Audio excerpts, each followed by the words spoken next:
Hello and welcome to this video where we're going to talk about how to use white noise in the synth block to enhance pad sounds and even melodic lead sounds.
So yeah, this came from an idea I had this week. I was listening to a song and the chorus hit and this big synth pad came in with a bunch of top end noise. And it just something clicked in my brain of like, of course, synth players do this all the time. Part of what they do designing sounds is often you add white noise. On a lot of pop tracks, producers will do this. We'll add white noise to hits or pads, and it might not sound so great on its own, and we'll hear isolated examples, but in the mix, it just adds what people often say energy, right? It just adds a little bit of oomph cutting through, a little bit of attack, a little bit of fizzle.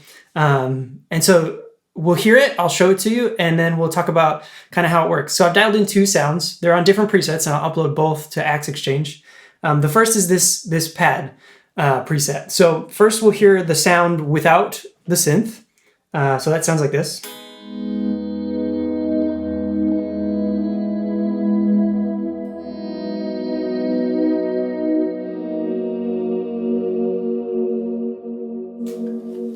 So that's just like a bog standard delay reverb guitar pad, right?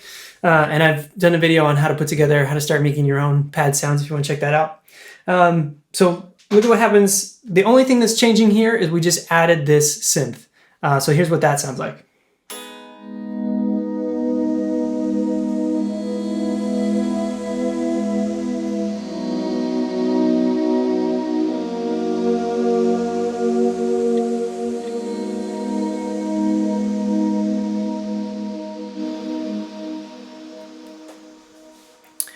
So you can obviously hear the noise, right? It's very obvious. It's kind of just sitting on top of everything, adding a little bit of like, maybe it feels like ocean waves, maybe it feels like air, wispiness, energy. But I've put together a track, and you'll be able to hear, you might have already heard it in the video, of what that sounds like kind of in a mix, because I think these things might sound a little weird on their own, but when you put them in a mix with a band, it allows that part or whatever to just cut through and just adds energy to the whole song. And so you wouldn't use this for like a chill pad, but maybe if you're coming into a chorus and you want the energy to come up, and maybe you've already got a few other guitar players covering a lead part or something, or maybe it's just the first chorus and you don't want to have that rhythmic part in, but you want to add some energy, you want it to be up and not down. This could be a way that you could add some more energy to your pad sounds. Yeah, so that's the pad sound. The way I'm doing this is pretty simple. This line up here is sort of like the standard patch, just the guitar part. And then I've added the synth block down here, which is tapping off from the direct sound. And it's not even really using the input at all. I think I could probably disconnect this. For the pad sound, we're just using voice 1, and you should shut these other voices off because it saves CPU to shut off the other voices. We're using the white noise type of oscillator. You could also use pink noise, but white noise is just a little louder. There's more there. But pink noise might be more preferable. Play around with that. That's up to you. And then for tracking, we're just going to set it to off. For the other patch, you could have set this to envelope only. For the other patch, we're going to use the envelope. But for this, we're just going to set that to off. So right now, this is just generating white noise all the time. But what's key is that this level control is all the way down. So I've tied this level control to the envelope follower. So if I play,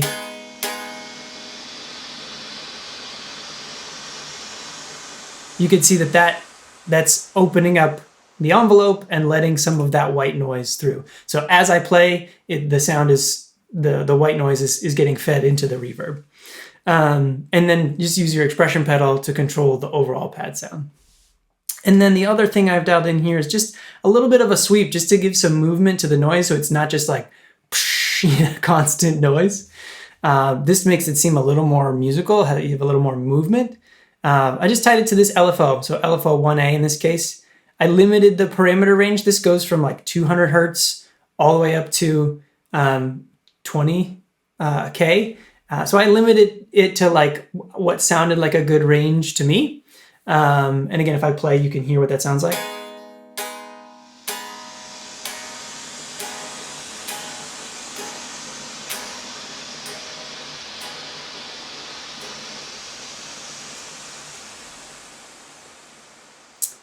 And so just to be clear, that is the filter frequency. So I'm using LFO1 attached to the filter frequency, and you can set the attack here and the filter Q to kind of dial in exactly how that sweep sounds. And the attack will just slow it down so that when the envelope hits, if you hit right away, it won't just go right in, it'll slowly fade it in. And I've found that about a half a second is generally a useful, slow enough time frame, but not too slow.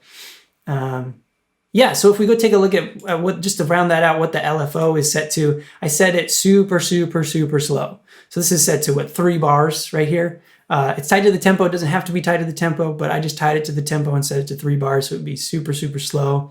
You don't even want to really be hearing that when you're hearing your part in the song, right? It's just to give it a little bit more movement, again, energy, and not to sound so static.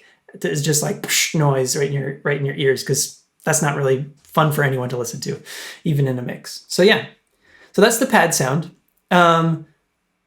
Let's move on to the lead sound. So in this preset, I've got a couple of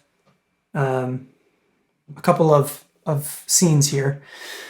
And what we've got is similar to before. We've got our sort of like normal guitar path, right?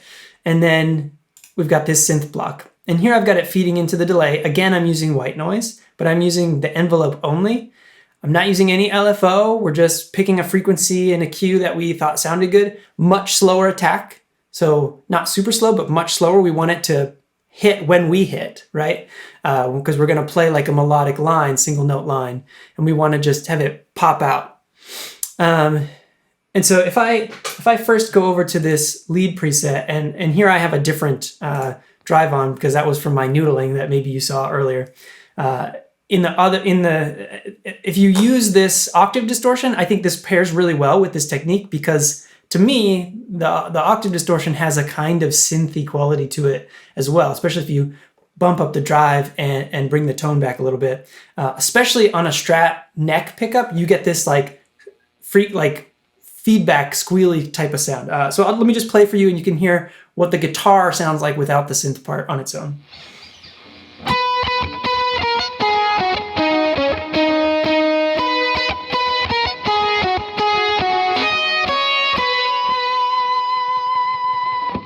You can hear that octave distortion when I just let it go out. It kind of like feeds back, gives you that kind of like harmonic feedback thing going on. And if I use the bridge pickup, you don't really get that. It sounds a little different. It sounds like this.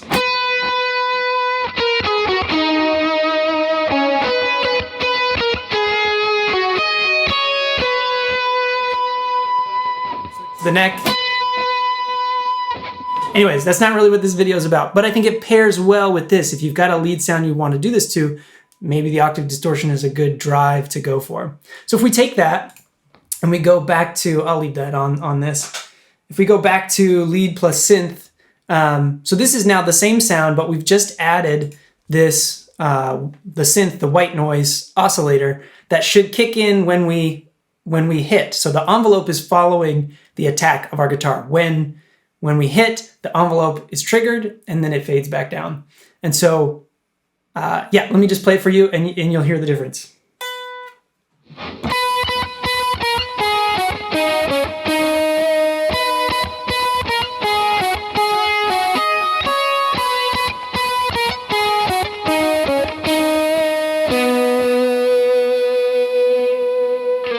So what you just heard was the sound just without the synth, the white noise there. So yeah, this was just an idea that I had this week that I thought maybe I could make this work and try it out. And so something I just whipped up real quick, and I think I would use this. I don't know if I would use this a lot, but it's something to have in your toolbox. And yeah, I'm curious if any of you guys have tried this out, if you use this regularly, some other ways you guys use the synth block. I would love to hear about that. Yeah, I hope you guys enjoyed this video. I hope you tolerated my improvising.